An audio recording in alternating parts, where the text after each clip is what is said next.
Hello, welcome to this video series where we are going to talk about industrial machine control.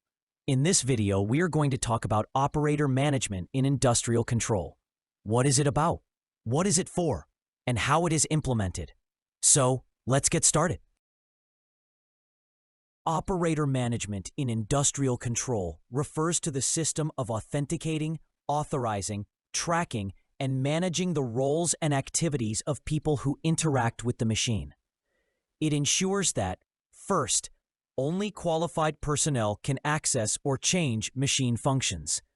Second, different types of users, such as operator, maintenance technician, engineer or admin, etc., see only what they need and are allowed to use. Third, actions are logged, who did what and when, for traceability and auditing. Fourth, safety and process reliability are maintained by preventing unauthorized or accidental changes. In simple terms, it's about controlling who can do what on the machine and proving it afterwards. For authentication, which answers the question of who you are or who did it, several methods can be used. First, we have the old physical keyed selector switches, which are common on older systems.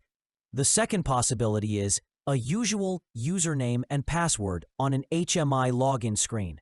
The third option is RFID or magnetic ID cards or key fobs.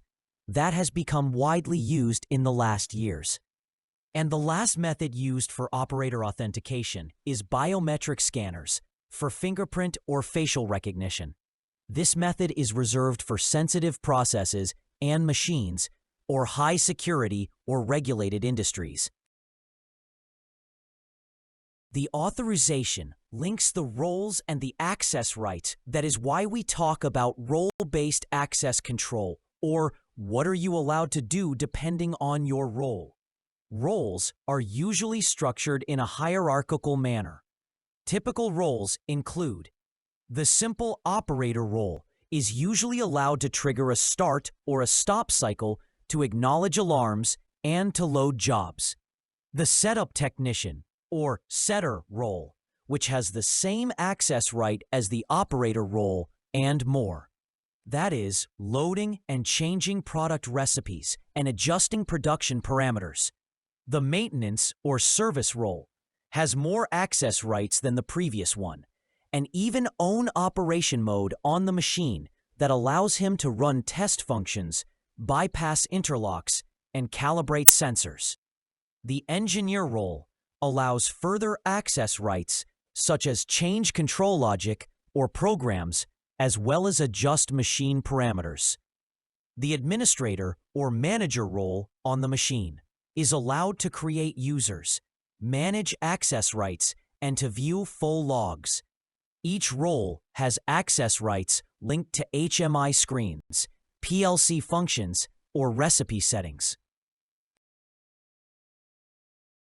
The implementation of operator management differs depending on the complexity of the system. The simple way to implement it is at the HMI and local PLC level, using built-in user management in the HMI, such as with Siemens WinCC or Rockwell Panel View or Schneider Vigio, etc., whereby the PLC HMI project defines roles and rights, and the passwords may be stored locally in HMI or PLC tags. This approach is simple, fast, doesn't need any external infrastructure, but is also harder to manage across multiple machines and offers limited traceability.